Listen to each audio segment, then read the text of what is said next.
ಕೂಡ ಅವನ ನೇರವಾಗಿರುವಂತಹ ದೃಷ್ಟಿ ಹೇಗೆ ಬೀಳುತ್ತದೆ ಅಂತಂದ್ರೆ, ಸ್ವಾಮಿ ಉಲ್ಲೇಖ ಮಾಡಿದಂತೆ ಮನುಕುಲದ ಸೇವೆಯನ್ನ ಮಾಡುವಂಥದ್ದೇ, ಜನರ ಸೇವೆಯನ್ನ ಮಾಡುವಂಥದ್ದೇ ನಿಜವಾಗಿರುವ ದೃಷ್ಟಿಯ ಜನಾರ್ದನ ಸೇವೆ ಅಂತ ಪೂಜ್ಯರು ಏನು ಉಲ್ಲೇಖವನ್ನ ಮಾಡಿದ್ದಾರೆ. ಸುನೃತ ವಾಕ್, ಸದಾಕಾಲ ಸತ್ಯವಾಗಿರುವ, ಹಿತವಾಗಿರುವ, ಇನ್ನೊಬ್ಬರಿಗೆ ನೋವನ್ನ ಉಂಟು ಮಾಡದೇ ಇರುವಂತಹ ಮಾತನ್ನ ಆಡುವಂಥದ್ದೇ ಸತ್ಪುರುಷರ ಒಂದು ಲಕ್ಷಣ. ನಾವು ಸತ್ಪುರುಷರಾಗಬೇಕು ಅಂತಂದ್ರೆ, ಭಗವಂತನ ಕೃಪೆ ನಮ್ಮ ಮೇಲೆ ಇರಬೇಕು ಅಂತಂದ್ರೆ ಸದಾಕಾಲ ಸತ್ಯವಾಗಿರುವಂತಹ ಮಾತುಗಳನ್ನ ಆಡುವುದು. ಎರಡನೆಯದ್ದು ದಯಾಗುಣ. ಭಗವಂತ ನಮ್ಮನ್ನ ಇಷ್ಟಪಡಬೇಕು ಅಂತಂದ್ರೆ ದಯಾಗುಣದಿಂದ ನಾವು ಬದುಕುವಂಥದ್ದು. ಕಷ್ಟ ಅಂತ ಯಾರಾದ್ರೂ ಬಂದಾಗ ದಯೆಯನ್ನ ತೋರಿಸುವಂಥದ್ದು, ಕರುಣೆಯನ್ನ ತೋರಿಸುವಂಥದ್ದು ಎರಡನೆಯ ಗುಣವಾದರೆ, ಮೂರನೆಯದ್ದು ದಾನವಂತೆ. ದಾನ ಯಾವುದು ಅಂತಂದ್ರೆ, ಅಂಬಾನಿಗೆ ಹೋಗಿ ನಾವು ನೀವುಗಳೇನಾದ್ರೂ 101 ರೂಪಾಯಿ ದಾನ ಕೊಟ್ರೆ ಅದು ಉಪಯೋಗಕ್ಕೆ ಬರುತ್ತೋ ಇಲ್ಲೋ ನನಗೆ ಗೊತ್ತಿಲ್ಲ. ಆದ್ರೆ ದಾನ ಯಾವುದು ಅಂತಂದ್ರೆ, ಯಾರು ಅರ್ಹನಾಗಿದ್ದಾನೋ, ಯಾರಿಗೆ ನಿಜವಾಗಿಯೂ ಅದನ್ನ ಸ್ವೀಕರಿಸಿದಾಗ ಅವನ ಬದುಕು ತುಂಬಾ ಸುಂದರವಾಗುತ್ತದೆಯೋ ಅಂತಹ ದಾನವನ್ನ ಮಾಡುವಂಥದ್ದು. ನಾಲ್ಕನೆಯ ಲಕ್ಷಣ ದೀನೋಪಗತ ರಕ್ಷಣಂ. ಯಾರು ಆಶ್ರಯವನ್ನ ಕೋರಿ, ಯಾರು ಬದುಕಿನಲ್ಲಿ ತೊಂದರೆಯನ್ನ ಅನುಭವಿಸಿಕೊಂಡಿದ್ದಾರೆ ಅವರಿಗೆ ಆಶ್ರಯವನ್ನ ಕೊಡಿ, ನಮ್ಮ ಬದುಕು ಚೆನ್ನಾಗಿರ್ತದೆ ಅಂತ ಯಾರು ಭಾವಿಸಿಕೊಂಡು ನಮ್ಮ ಬಳಿಯಲ್ಲಿ ಧಾವಿಸಿ ಬರುತ್ತಾರೆ, ಅವರ ಬದುಕನ್ನ ಸುಂದರವಾಗಿರುವ ಬದುಕನ್ನಾಗಿ, ಹಸನಾಗಿರುವ ಬದುಕನ್ನಾಗಿ ಮಾಡಿ ಉಪಗತ ದೀನರ ರಕ್ಷಣೆಯನ್ನ ಮಾಡುವಂಥದ್ದು. ಐದನೆಯ ವಿಶೇಷವಾಗಿರುವಂತಹ ಸತ್ಪುರುಷರ ಲಕ್ಷಣ ಯಾವುದು ಅಂತಂದ್ರೆ, ಅದು ಸತಾಂ ಸಂಗಹ. ಸದಾಕಾಲ ಸಜ್ಜನರ ಜೊತೆಗೆ ಇರುವಂತಹ ಒಡನಾಟ. ಇಲ್ಲಿ ನಾವೇನು 6 ಗಂಟೆಯಿಂದ ಆ ಒಡನಾಟವನ್ನ ಕಾಣ್ತಾ ಇದ್ದೇವೆ ಸಾಯಿ ಬಂಧುಗಳ ಮೂಲಕ. ಸದಾಕಾಲ ಸಜ್ಜನರ ಜೊತೆಯಲ್ಲಿರುವಂತಹ ಒಡನಾಟವಾದರೆ ಆರನೆಯ ಸತ್ಪುರುಷರ ಲಕ್ಷಣ ಅದು ಸಾಧು ಹಿತಂ ಅಂತ ಹೇಳ್ತಾರೆ. ಎಲ್ಲರಿಗೂ ಕೂಡ ಒಳ್ಳೆಯದನ್ನ ಮಾಡುವಂಥದ್ದು, ಒಳ್ಳೆಯದನ್ನ ಬಯಸುವಂಥದ್ದು. ಕರ್ಮ ರಿಟರ್ನ್ಸ್ ಅನ್ನುವಂತಹ ಮಾತು ಯಾವತ್ತಿಗೂ ಕೂಡ ಸುಳ್ಳಲ್ಲ. ಅದು ಲೆಕ್ಕ ಇಟ್ಟು ಬಡ್ಡಿ ಇಟ್ಟು ಯಾವತ್ತೂ ತನ್ನ ಅಡ್ರೆಸ್ ಅನ್ನ ತಪ್ಪೋದೇ ಇಲ್ಲವಂತೆ.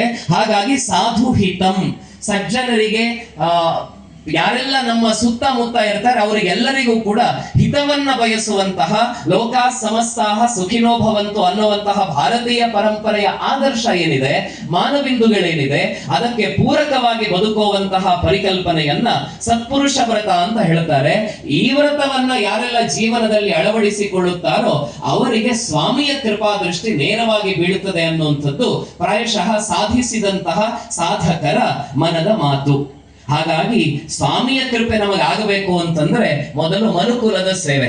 ಭಗವಂತ ಯಾವ್ಯಾವ ರೂಪದಲ್ಲಿ ಎಲ್ಲೆಲ್ಲಿ ನಮ್ಮ ಸುತ್ತಮುತ್ತ ಇರ್ತಾನೆ ಅನ್ನುವಂಥದ್ದು ನಮಗೆ ಗೊತ್ತೇ ಇಲ್ಲ. ಒಂದು ಸುಂದರವಾಗಿರುವಂತಹ ಕಥೆ ಬರ್ತದೆ. ಇದು ವಾಸ್ತವವೋ ವಾಸ್ತವಕ್ಕೆ ಹತ್ತಿರವೋ ನನಗೂ ಕೂಡ ಗೊತ್ತಿಲ್ಲ. ಆದರೆ ಆ ಕಥೆಯ ಆಂತರ್ಯ ನಮ್ಮ ಬದುಕಿಗೆ ಒಂದು ಹೊಸ ಪಾಠವನ್ನ ಹೇಳಿಕೊಡುತ್ತದೆ. ಒಂದು ಊರಲ್ಲಿ ಒಬ್ಬರು ಪ್ರತಿ ದಿವಸವೂ ಕೂಡ ಕೃಷ್ಣನ ಕುರಿತಾಗಿರುವ ಕಥೆಯನ್ನ ಹೇಳುವಂತಹ ವ್ಯಕ್ತಿಯೊಬ್ಬರು ಇದ್ರಂತೆ. ಅವರು ಭಾಗವತ ಪುರಾಣವನ್ನು ಹೇಳ್ತಾ ಇದ್ರು, ಮಹಾಭಾರತವನ್ನು ಹೇಳ್ತಾ ಇದ್ರು, ಗೀತೋಪದೇಶದ ಚಿಂತನೆಯನ್ನು ಕೂಡ ಜನಸಾಮಾನ್ಯರಿಗೆ ಕೊಡ್ತಾ ಇದ್ರು. ಅಂತಹ ಸುಂದರವಾಗಿರುವ ಕೈಂಕರ್ಯದಲ್ಲಿ ತೊಡಗಿದ್ದಂತಹ ಒಬ್ಬ ವ್ಯಕ್ತಿ ಸಾಯಂಕಾಲದ ಹೊತ್ತು ಇದೇ ಮಾದರಿಯಲ್ಲಿ ಸಜ್ಜನ ವ್ಯಕ್ತಿಗಳೆಲ್ಲ ಸೇರಿದ್ದಾವಾಗ ಕೃಷ್ಣನ ಕಥೆಯನ್ನ ಹೇಳ್ತಾ ಇದ್ರಂತೆ. ಹೀಗೆ ಕೃಷ್ಣನ ಕಥೆಯನ್ನ ಹೇಳ್ತಾ ಹೇಳ್ತಾ ಹೇಳ್ತಾ ಸಮಯ ಸುಮಾರು 10 ಗಂಟೆ ಸರಿದಿದ್ದ. ಅವರಿಗೂ ಗೊತ್ತಾಗ್ಲಿಲ್ಲ ಆ ಊರಲ್ಲೊಬ್ಬ ಕಳ್ಳನಿದ್ದ. ಆ ಕಳ್ಳ ಪಕ್ಕಾ ಕಳ್ಳ, ಅವನಿಗೆ ಕದಿಬೇಕು ಅಂತ ಎಲ್ಲವೂ ಕೂಡ ಗೊತ್ತಿತ್ತು. ಅಂತಹ ಕಳ್ಳನೊಬ್ಬ ಒಂದು 11:30 ಆಗ್ಲಿ ಅಲ್ಲಿಯ ತನಕ ನಾನು ಈ ಪ್ರವಚನ ಕೇಳೋಣ ಅಂತ ಆ ಸಾಧುಗಳ ಪ್ರವಚನ ಕಾರ್ಯಕ್ರಮ ನಡೀತಾ ಇತ್ತು. ಆ ಕಾರ್ಯಕ್ರಮದಲ್ಲಿ ಭಾಗವಹಿಸಿದ್ದನಂತೆ. ಇವರು ಕೃಷ್ಣನ ವರ್ಣನೆಯನ್ನ ಮಾಡ್ತಾ ಮಾಡ್ತಾ ಮಾಡ್ತಾ ಮಾಡ್ತಾ ಇರಬೇಕಾಗಿದ್ರೆ ಆತ ಆ ವರ್ಣನೆಯಲ್ಲಿ ಮುಳುಗಿ ಹೋಗ್ತಾನೆ. ಪ್ರವಚನ ಮುಗಿದ ಬಳಿಕ ಗುರುಗಳ ಹತ್ರ ಬಂದು ಕೇಳ್ತಾನಂತೆ, ಸ್ವಾಮಿ ನೀವು ಆ ಕೃಷ್ಣನ ಬಗ್ಗೆ ಉಲ್ಲೇಖ ಮಾಡಿದ್ರಲ್ಲ, ಕೃಷ್ಣನ ವರ್ಣನೆಯನ್ನ ಮಾಡಿದ್ರಲ್ಲ, ಆ ಕೃಷ್ಣನನ್ನ ನನಗೂ ಒಂದ್ಸರ್ತಿ ನೋಡಬೇಕು ಅಂತ ಆಸೆಯಾಗಿದೆ. ಆ ಬೆಣ್ಣೆ ಕಳ್ಳ ಕೃಷ್ಣನನ್ನ ನಾನು ಒಮ್ಮೆ ನೋಡಬೇಕು. ಗೀತಾಮೃತವನ್ನ ಜಗತ್ತಿಗೆ ಕೊಟ್ಟಂತಹ ಆ ಕೃಷ್ಣನನ್ನ ನಾನು ನೋಡಬೇಕು. ಬಡ ಕುಚೇಲ ಸುಧಾಮನಿಗೆ ಸ್ನೇಹದ ಇನ್ನೊಂದು ರೂಪವನ್ನ ಹೇಳಿಕೊಟ್ಟಂತಹ, ತೋರಿಸಿಕೊಟ್ಟಂತಹ ಕೃಷ್ಣನನ್ನ ನಾನು ಒಮ್ಮೆ ನೋಡಬೇಕು. ದಯವಿಟ್ಟು ಆ ಕೃಷ್ಣನನ್ನ ನನಗೂ ತೋರಿಸಿ, ಆ ಕೃಷ್ಣ ಎಲ್ಲಿ ಸಿಗ್ತಾನೆ, ಎಷ್ಟೊತ್ತಿಗೆ ಸಿಗ್ತಾನೆ ಅಂತ ತನ್ನ ಪರಿಚಯವನ್ನ ಮಾಡ್ಕೊಳ್ತಾನಂತೆ. ಕೃಷ್ಣ ಬೆಣ್ಣೆ ಕದ್ದ, ನಾನು ಕೂಡ ಕಳ್ಳತನ ಮಾಡೋದಕ್ಕೆ ಅಂತಲೇ ಹೋಗಿದ್ದೇನೆ, ನನಗೆ ದಯವಿಟ್ಟು ಹೇಳಿ ಆ ಕೃಷ್ಣ ಎಲ್ಲಿರ್ತಾನೆ. ಒಂದು ಬಾರಿ ಹೇಳಿದ್ರು ಕೃಷ್ಣ ಸಿಗ್ತಾನಪ್ಪ, ಭಕ್ತಿಯಿಂದ ಪ್ರಾರ್ಥನೆ ಮಾಡು ಅಂತ. ಎರಡನೇ ಸರ್ತಿ ಮತ್ತೆ ಅದನ್ನೇ ಹೇಳಿದ್ರು. ಮೂರನೇ ಸರ್ತಿ ಅದನ್ನೇ ಹೇಳಿದಾಗ ಇವನು ನನ್ನನ್ನ ಬಿಡೋದಕ್ಕೆ ಸಾಧ್ಯ ಇಲ್ಲ ಅಂತ ಯೋಚನೆ ಮಾಡಿದಂತಹ ಗುರುಗಳು ಹೇಳ್ತಾರಂತೆ, ನೋಡಪ್ಪ ಇವತ್ತು ಸರಿಯಾಗಿ ಮಧ್ಯರಾತ್ರಿ 12 ಗಂಟೆ ಹೊತ್ತಿಗೆ ಆ ಮರದ ಮೇಲೆ ಕೂತ್ಕೋ, ಕೆಳಗಡೆ ಕೃಷ್ಣ ನಡ್ಕೊಂಡು ಬರೋದು ನಿನಗೆ ಕಾಣಿಸ್ತದೆ ಅಂತ ಏನೋ ಒಂದು ಹೇಳಿ ಅವನನ್ನ ಸಾಕಾಕ್ತಾರೆ. ಆತ ಆ ದಿವಸ ಕಳ್ಳತನ ಮಾಡದೇ ಇದ್ರೆ ಏನು ತೊಂದರೆ ಇಲ್ಲ ಅಂತ ಮರದ ಮೇಲೆ ಕುಳಿತುಕೊಳ್ತಾನಂತೆ. 12 ಗಂಟೆ ಹೊತ್ತಿಗೆ ಕೃಷ್ಣ ಬರ್ತಾನೆ ಅಂತ ಕೃಷ್ಣನನ್ನೇ ಮನಸ್ಸಿನಲ್ಲಿ ಧ್ಯಾನಿಸ್ತಾ ಇರ್ತಾನೆ.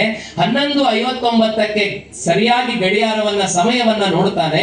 ಕೃಷ್ಣ ಬರುವಂತಹ ಸಮಯ ಆಗಿದೆ ಅಂತ ಸಂಪೂರ್ಣವಾಗಿ ಕೃಷ್ಣ ಪ್ರಜ್ಞೆಯಲ್ಲೇ ತೊಡಗಿಸಿಕೊಂಡಿದ್ದಂತಹ ಆ ಕಳ್ಳನಿಗೆ 12 ಗಂಟೆ ಆಗ್ಬೇಕಾಗಿದ್ರೆ ಏಕಾಏಕಿ ಆಗಸದಲ್ಲೋ ಭೂಮಿಯಲ್ಲೋ ಬೆಳಕಿನ ಅನುಭವವಾಯಿತಂತೆ. ಅವನು ಒಂದು ಬಾರಿ ಕಣ್ಣನ್ನ ಉಜ್ಜಿಕೊಂಡು ನೋಡ್ತಾನೆ. ಒಳಗಡೆ ನವಿಲುಗರಿಯನ್ನ ತಲೆಯಲ್ಲಿ ಧರಿಸಿದ್ದಂತಹ, ಕೈಯಲ್ಲಿ ಕೊಳಲನ್ನ ಧರಿಸಿದ್ದಂತಹ ಪುಟಾಣಿ ಬಾಲಕನೊಬ್ಬ ನಡೆದುಕೊಂಡು ಬರ್ತಾ ಇದ್ದಾನೆ. ಕೈಯಲ್ಲೊಂದು ಗಡಿಗೆ ಇದೆ, ಕೈಯ ತುಂಬಾ ಬೆಣ್ಣೆ ಇದೆ. ಆ ಪುಟಾಣಿ ಬಾಲಕ ನಡೆದುಕೊಂಡು ಬರ್ತಾ ಇದ್ದದ್ದನ್ನ ಮರದ ಮೇಲಿನಿಂದ ನೋಡಿದಂತಹ ಕಳ್ಳ ಕೆಳಗಡೆ ಇಳಿದ. ತನ್ನ ಜನ್ಮ ಪಾವನ ಆಯಿತು ಅಂತ ನಮಸ್ಕಾರ ಮಾಡಿದನಂತೆ. ಕೃಷ್ಣ, ಸ್ವಾಮಿ ನಿನಗೋಸ್ಕರ ಇಷ್ಟು ಬೇಗ ನನಗೋಸ್ಕರ ನೀನು ಧರೆಗವತರಿಸಿ ನನಗೆ ನಿನ್ನ ದರ್ಶನ ಕೊಟ್ಟಿಯಲ್ಲಪ್ಪ, ಇನ್ನು ಮುಂದೆ ನಾನು ನಿನ್ನ ದಾಸಾನುದಾಸ ಅಂತ ನಮಸ್ಕಾರ ಮಾಡಿ ಕಣ್ತೆರಿಬೇಕಾಗಿದ್ರೆ ಕೃಷ್ಣ ಇಲ್ಲ. ಮರುದಿವಸ ಸಾಯಂಕಾಲ ಮತ್ತೆ ಅದೇ ಊರಲ್ಲಿ ಗುರುಗಳ ಪ್ರವಚನ ಕಾರ್ಯಕ್ರಮ ಆಗ್ತಾ ಇತ್ತು. ಪ್ರವಚನ ಮುಗಿಬೇಕಾಗಿದ್ರೆ ಕಳ್ಳ ಕಣ್ಣೀರ್ ಹಾಕಿಕೊಂಡು ಹೇಳಿದನಂತೆ, ಗುರುಗಳೇ, ನೀವಂದ ಕೃಷ್ಣ ನನಗೆ ದರ್ಶನ ಕೊಟ್ಟ, ನೀವ್ ಹೇಳಿದ ಕೃಷ್ಣ ನನ್ನ ಕಣ್ಣ ಎದುರುಗಡೆ ಬಂದಿದ್ದ.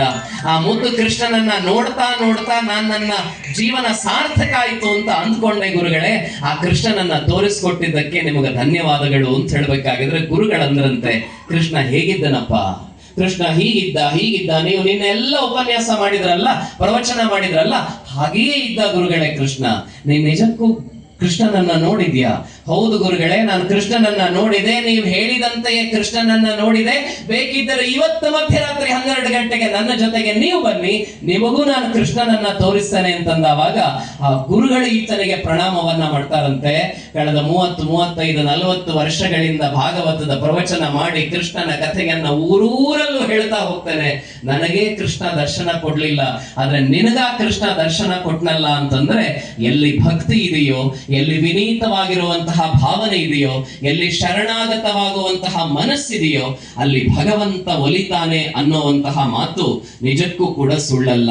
ಅಲ್ಲಿ ಭಕ್ತಿ ಇತ್ತು, ಅಲ್ಲಿ ಶ್ರದ್ಧೆ ಇತ್ತು, ಅಲ್ಲಿ ವಿಶ್ವಾಸ ಇತ್ತು, ಅಲ್ಲಿ ಜನರ ಸೇವೆಯ ಮೂಲಕ ಭಗವಂತನನ್ನ ತಲುಪುವಂತಹ ದಾರಿ ಇತ್ತು, ಅಲ್ಲಿ ಜನರ ಸೇವೆಯನ್ನ ಮಾಡುವುದರ ಮೂಲಕವೇ ಜನಾರ್ದನನನ್ನು ನೋಡುವಂತಹ ಭಾವನೆ ಇತ್ತು.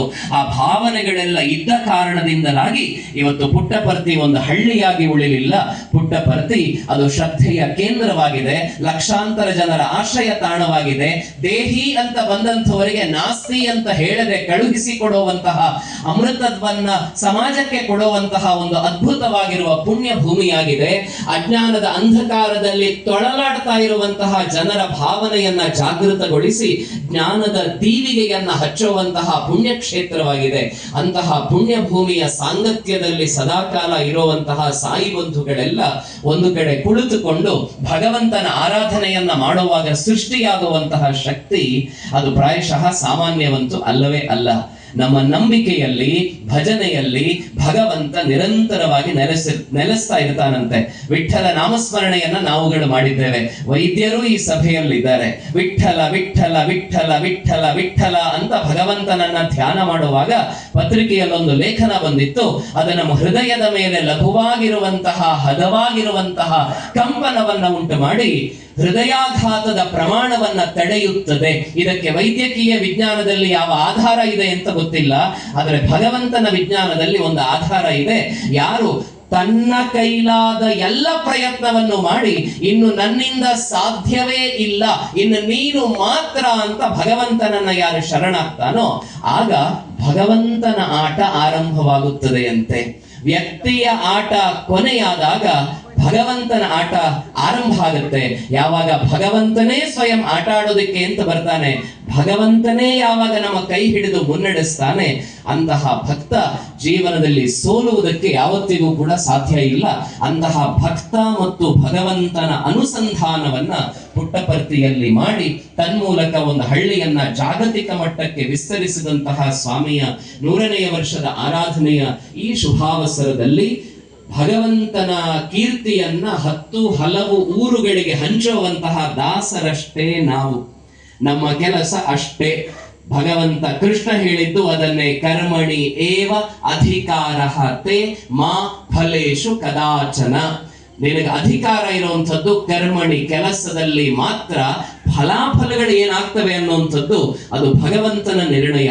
ಅಂತಹ ಭಗವಂತನ ನಿರ್ಣಯವನ್ನ ಅನುಸರಿಸಿಕೊಂಡು ಮುಂದಿನ ದಿವಸಗಳಲ್ಲಿ ಭಾರತೀಯ ಸಮಾಜವನ್ನ ಜಗದ್ವಿಖ್ಯಾತಗೊಳಿಸುವಂತಹ ಕೈಂಕರ್ಯದಲ್ಲಿ ನಾವುಗಳೇನು ಭಾಗವಹಿಸಬೇಕಾಗಿದೆ, ಆ ಕಾರ್ಯದಲ್ಲಿ ತೊಡಗಿಸಿಕೊಳ್ಳುವುದಕ್ಕೆ ಭಗವಂತ ನಮಗೆಲ್ಲರಿಗೂ ಕೂಡ ಪ್ರೇರಣೆಯನ್ನ ಕೊಡಲಿ ಅಂತ ಈ ಸಂದರ್ಭದಲ್ಲಿ ಆಶಿಸ್ತಾ ಇದ್ದೇನೆ. ಇವತ್ತು ಇಡೀ ಜಗತ್ತು ಭಾರತದ ಕಡೆಗೆ ನೋಡ್ತಾ ಇರುವಂತಹ ಸಂದರ್ಭದಲ್ಲಿ ನಾವಿದ್ದೇವೆ.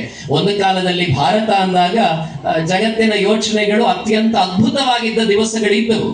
ನಮ್ಮದೇ ದೇಶದ ವಿಜ್ಞಾನ, ಜ್ಞಾನ, ತಂತ್ರಜ್ಞಾನ, ಆಧ್ಯಾತ್ಮ ಇತ್ಯಾದಿಗಳ ಮೂಲಕ ಜಗತ್ತ ಭಾರತವನ್ನ ನೋಡ್ತಾ ಇತ್ತು. ಆದ್ರೆ ಎಲ್ಲೋ ಆ ಭಾವಗಳು ಇನ್ನೊಂದು ಮತ್ತೊಂದು ಕಡಿತಗೊಂಡ ಬಳಿಕ ಭಾರತವನ್ನ ಜಗತ್ತು ನೋಡುವ ದೃಷ್ಟಿ ಬದಲಾಗಿತ್ತು.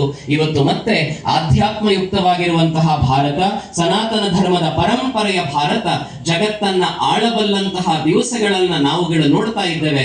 ಒಬ್ಬ 19 ವರ್ಷದ ಹುಡುಗ, ಇನ್ನು ನಮ್ಮ ಊರಲ್ಲಿ 19 ವರ್ಷದ ಮಕ್ಕಳು ಅಂತಂದ್ರೆ ಕಣ್ಣನ್ನ ಸರಿಯಾಗಿ ತೆರೆದು ಪಿಳಿ ಮಾಡುವುದಕ್ಕೆ ಗೊತ್ತಿಲ್ಲದೆ ಇರುವಂತಹ ವಯಸ್ಸಿನ ಒಬ್ಬ ಸಾಮಾನ್ಯ 19 ವರ್ಷದ ತರುಣ, ಚಿಗುರು ಮೀಸೆಯ ತರುಣ, ದೇವವ್ರತ ರೇಖೆ, 2000 ಶ್ಲೋಕಗಳನ್ನ, ಮಂತ್ರಗಳನ್ನ ದಂಡಕ್ರಮ ಪಾರಾಯಣದ ಮೂಲಕ 48-50 ದಿವಸಗಳ ಕಾಲ ನಿರಂತರವಾಗಿ ವಿದ್ವಾಂಸರಿಗೆ ಒಪ್ಪಿಸುವುದಕ್ಕೆ ಸಾಧ್ಯವಾಗುತ್ತದೆ ಅಂತಂದರೆ ನಾವು ಯಾವುದನ್ನ ಜೆನ್ಝಿ ಅಂತ ಕರೀತೇವೆ. ನಮ್ಮ ಮನೆಯಲ್ಲಿರುವಂತಹ ಮಕ್ಕಳು ಯಾರಿದ್ದಾರೆ, ಜೆನ್ಝಿ ಮಕ್ಕಳು, ಆ ಮಕ್ಕಳು ನಿಜವಾದ ಅರ್ಥದಲ್ಲಿಯೂ ಕೂಡ ಭಗವಂತನ ಮಕ್ಕಳೇ ಆಗಿದ್ದಾರೆ. ಭಗವಂತನ ಕೆಲಸವನ್ನ ಮಾಡುವುದಕ್ಕೋಸ್ಕರವೇ ಬಂದಿರುವಂತವರಾಗಿದ್ದಾರೆ. ಅವರಿಗೆ ಪ್ರೇರಣೆಯನ್ನ, ದಿಶೆಯನ್ನ ತೋರಿಸುವಂತಹ ಕಾರ್ಯವಷ್ಟೇ ಇವತ್ತು ಆಗಬೇಕಾಗಿದೆ. ಆಧ್ಯಾತ್ಮದ ಹಸಿವಿನಿಂದ ಬಳಲ್ತಾ ಇರುವಂತಹ ವಿದೇಶದ ಜನ ಭಾರತದ ಕಡೆಗೆ ಬರ್ತಾ ಇರುವಂತದ್ದೇ ಇದಕ್ಕೆ ಸಾಕ್ಷಿ. ವರ್ಲ್ಡ್ ಕಲ್ಚರಲ್ ಫೆಸ್ಟಿವಲ್ ಮಾಡಿದವಾಗ, ಪೂಜ್ಯರ ಶತಾಬ್ದ ಸಂಭ್ರಮವನ್ನ ಮಾಡುವಂತಹ ಸಂದರ್ಭದಲ್ಲಿ ಭಾರತಕ್ಕೆ ಎಷ್ಟೊಂದು ಕಡೆಗಳಿಂದ ಜನ ಬರ್ತಾರೆ ಅಂತಂದ್ರೆ ಕುಂಭಮೇಳ ಅದಕ್ಕೊಂದು ಬಹಳ ದೊಡ್ಡ ಸಾಕ್ಷಿಯೂ ಕೂಡ ಆಗಿತ್ತು. ಭಾರತ ಅಂದಾಗ ಜ್ಞಾನದ ತವರು ಮನೆ ಅನ್ನುವಂಥದ್ದು ನಮಗೆ ನೆನಪಾಗ್ತದೆ. ಭಾರತ ಅಂತಂದಾವಾಗ ಅಜ್ಞಾನ ಪೂರ್ತಿಯಾಗಿ ಆವರಿಸಿಕೊಂಡಾವಾಗ ಜ್ಞಾನದ ಬೆಳಕನ್ನ ಕೊಡುವಂತಹ ದೇಶ ಅನ್ನುವ ಭಾವನೆ ನಮ್ಮ ಕಣ್ಣ ಎದುರುಗಡೆ ಮತ್ತು ವಿಶೇಷವಾಗಿ ವಿದೇಶಿಯರ ಕಣ್ಣ ಎದುರುಗಡೆ ಬರ್ತದೆ. ಅಂತಹ ಭಾವ, ರಾಗ ಮತ್ತು ತಾಳಗಳ ಸಂಗಮವಾಗಿರುವಂತಹ ಭಾರತ ದೇಶದ ಆಧ್ಯಾತ್ಮವನ್ನ, ಭಾರತ ದೇಶದ ನೈತಿಕತೆಯನ್ನ ಒಪ್ಪಿಕೊಂಡು ಅಪ್ಪಿಕೊಂಡು ಈ ದೇಶಕ್ಕೆ ಬರ್ತಾ ಇರುವಂತಹ ವ್ಯಕ್ತಿಗಳ ಸಂಖ್ಯೆ 100,000. ಅವರೆಲ್ಲರ ಹಸಿವನ್ನ ಭಾರತ ಇವತ್ತು ನೀಗಿಸ್ತಾ ಇದೆ.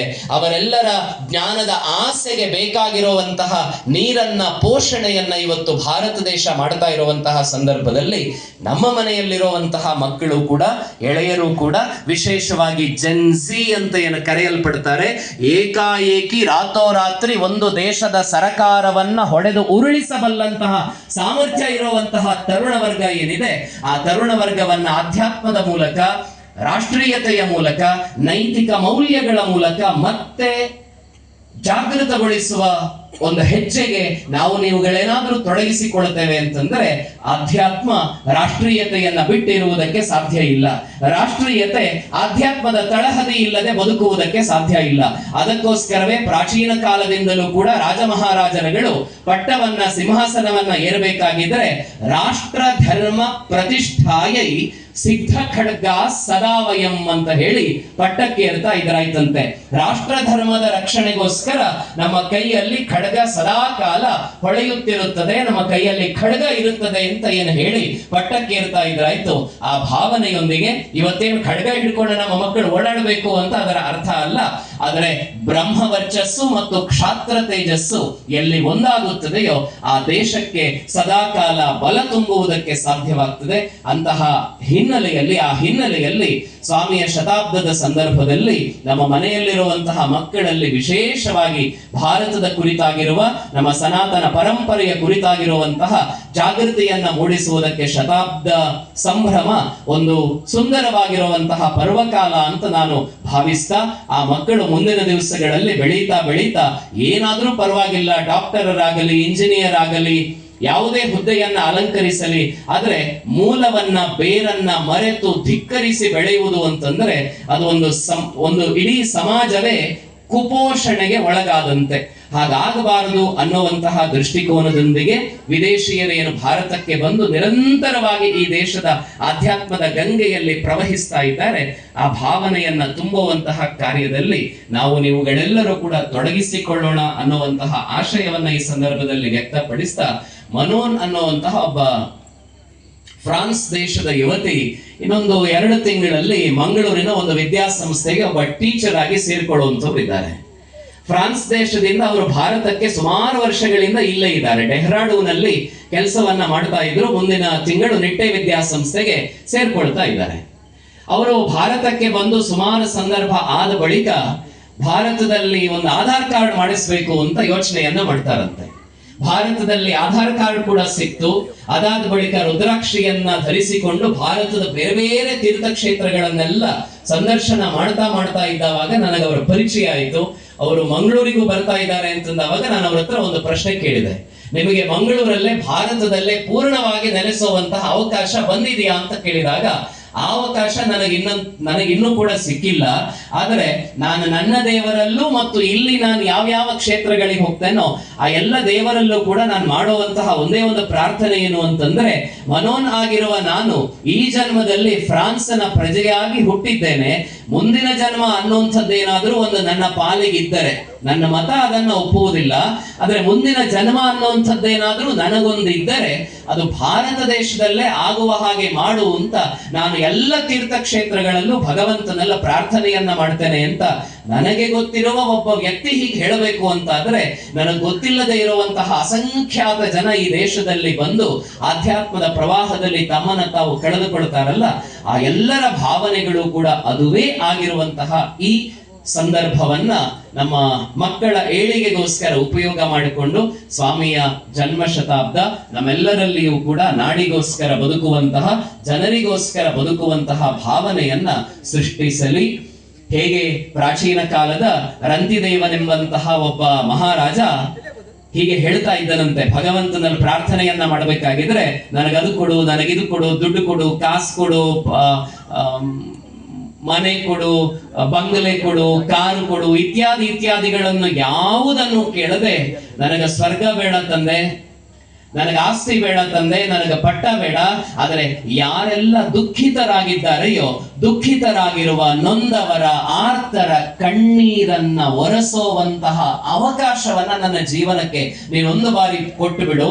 ಅದು ಬಿಟ್ಟು ನನಗೆ ಬೇರೇನೂ ಬೇಡ, ನನಗೆ ಮೋಕ್ಷವೂ ಬೇಡ, ಇನ್ನೊಂದು ಜನ್ಮವೂ ಬೇಡ, ಇರೋವಂತಹ ಒಂದು ಜನ್ಮದಲ್ಲಿ ಆರ್ತರ ಅಳುವನ್ನ ಪರಿಹರಿಸುವಂತಹ ಒಂದು ಅವಕಾಶವನ್ನ ಕೊಡುವಂತ ರಾಜ ರಂತಿದೇವ ಏನು ಕೇಳಿದನೋ, ಆ ರಂತಿದೇವ ಹುಟ್ಟಿದಂತಹ ನಾಡಿದು. ಒಂದು ಪುಟ್ಟ ಹಕ್ಕಿಗೋಸ್ಕರ ತನ್ನ ಪ್ರಾಣವನ್ನೇ ಕೊಡುವುದಕ್ಕೆ ಸಿದ್ಧನಾದಂತಹ ಮಹಾರಾಜ ಶಿಬಿ ಚಕ್ರವರ್ತಿ ಓಡಾಡಿದಂತಹ ನಾಡಿದು. ಹಸುವಿನ ರಕ್ಷಣೆಗಾಗಿ ತನ್ನ ಪಟ್ಟವನ್ನು ತನ್ನ ಶರೀರವನ್ನೂ ಕೊಡುವುದಕ್ಕೆ ಸಿದ್ಧನಾದಂತಹ ದಿಲೀಪ ಓಡಾಡಿದಂತಹ ನೆಲ ಇದು. ಇಡೀ ಬದುಕನ್ನ ಸಮಾಜಕ್ಕೋಸ್ಕರವೇ ಸಮರ್ಪಣೆ ಮಾಡಿದಂತಹ ನೂರಾರು ಜನ ಋಷಿಗಳ ಮುನಿಗಳ ತವರು ನೆಲ ಇದು. ತನ್ನ ಬದುಕನ್ನ ಧಾರೆ ಎರೆದು ಶತ್ರು ಸಂಹಾರಕ್ಕೋಸ್ಕರ ತನ್ನ ಬದುಕನ್ನ ಧಾರೆ ಎರೆದು ತನ್ನ ಬೆನ್ನು ಮೂಳೆಯನ್ನೇ ತ್ಯಾಗ ಮಾಡಿದಂತಹ ದಧೀಚಿ ಮಹರ್ಷಿಯ ಪುಣ್ಯದ ನೆಲ ಇದು. ಅಂತಹ ಸುಂದರವಾಗಿರುವ ಭಾರತದಲ್ಲಿ ತನ್ನ ಇಡೀ ಬದುಕನ್ನ ತಾಯಿ ಹೇಳಿದ ಒಂದು ಮಾತಿನಿಂದ ಪ್ರೇರಣೆಯನ್ನ ಪಡೆದು ಜನನಿ ತಾನೇ ಮೊದಲ ಗುರುವು, ಜನನಿಯಿಂದ ಪಾಠ ಕಲಿತ ಜನರು ಧನ್ಯರು.